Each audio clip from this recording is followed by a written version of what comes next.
Bonjour à tout le monde. On est le 23 novembre 2021. Puis ça, c'est ma forêt nourricière. Euh, cette parcelle-ci a été installée il y a à peu près 10-11 ans, quelque chose comme ça, je me souviens plus. 10 ans peut-être. Les premières années, j'ai mis du copeau de bois là, à peu près aux 2-3 ans. J'en ai mis 3 fois peut-être du copeau de bois. Ici, c'est un sol argileux. Ça a aidé beaucoup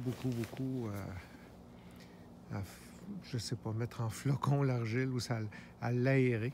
Je sais pas comment le dire, mais il est devenu très fertile, mon argile. Elle est devenue très fertile. Puis là, maintenant, je suis arrivé à un certain stade où c'est à peu près là que je veux aller en termes de hauteur, en termes de densité. C'est plutôt dense, très dense même. Mais c'est à peu près là que je voulais aller. C'est-à-dire, je pense pas... Je veux plus mettre de copeaux de bois.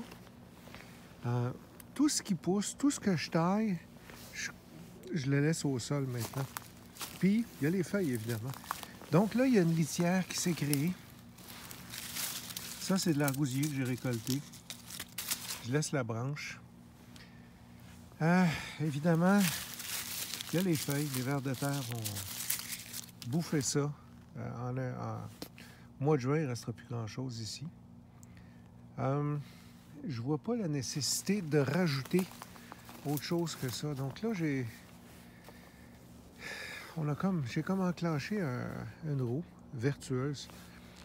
Ça pousse, les racines vont en profondeur. Il y a des feuilles, ils tombent, les branches. Par principe, tout ce qui pousse ici reste ici. Donc, tout ce que je coupe, tout ce que je peux abattre comme arbre ou quoi que ce soit que je fasse une butte culture ou je le laisse sur le sol. Quand c'est petit, je le laisse sur le sol. Ça crée une litière. Donc, si je me promène, là, voyez-vous, les feuilles de papaw sont tombées. Donc, c'est un sol qui commence à ressembler à ce qu'une forêt serait. Avec des plantes en sous-bois, des arbustes comme un cassis qu'il y a là. Des murs, mûriers ronces, abricotiers, Maurus rubra. Donc, c'est à peu près là que je vais aller. Plus de compost. Évidemment, pas de compost, pas de fumier. Pense pas. Peut-être pour les framboisiers un jour, mais ils sont tellement beaux, mes framboisiers. Je vois pas pourquoi. Ils sont vraiment gros, puis j'arrête pas de faire des vidéos sur comment tailler puis entretenir, puis cordonnier mal chaussé. Je les ai pas entretenus cette année. Il va y avoir une méchante job à faire pour le printemps ou quand ça va me tenter.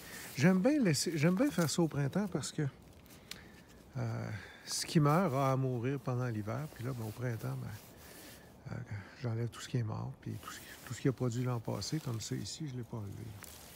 Là, j'ai un gros mélange à faire. Mais ils sont en santé, ils sont beaux, ils sont gros.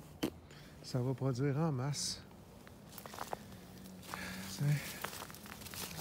C'est surtout ça dont je suis fier. C'est le sol. Ici, je me souviens, j'avais mis pas mal de copeaux de bois. Il reste encore de l'aronie. Fait que c'est ça. Ça a l'air de ça après 10 ans dans ce coin-ci. Voyez-vous, l'autre coin là-bas, ça c'est un coin. Le coin là-bas, il y a... Ça a comme 15 ans. Planté ces cerisiers-là il y a 12-15 ans. Ça, j'ai peut-être planté ça il y a 10-12 ans, ce poirier-là. Ça, c'est mon vieux poirier. Puis là, évidemment, c'est plein de feuilles en haut. Fait que tout ce qu'on voit au sol, c'est des feuilles. Fait que c'est ça. Ça a fait une litière. Puis là, ça fait son petit bonhomme de chemin. J'ai plus besoin ben de travailler. J'ai tellement travaillé au collectif 21. Je me cherche des excuses. Puis que j'ai presque rien fait cette année dans ma cour. J'ai juste récolté. Puis oui, il y a des petites affaires par route, là. Des petits tas de branches, là. Mais je vais en avoir besoin parce que là, c'est gelé, il fait -2, mais il reste... Ma fille a fait pousser des patates. Ce bout-là n'a pas été récolté. Je vais les récolter, là. Puis après ça, les figuiers vont venir ici. Moi, je vais avoir besoin, je vais aller me chercher des feuilles, mais ça va être pour mettre dans le tombeau ici pour protéger les figuiers. Donc, c'est ça. Une litière naturelle. Après 10-15 ans, ça a l'air de ça. Merci, bonne journée.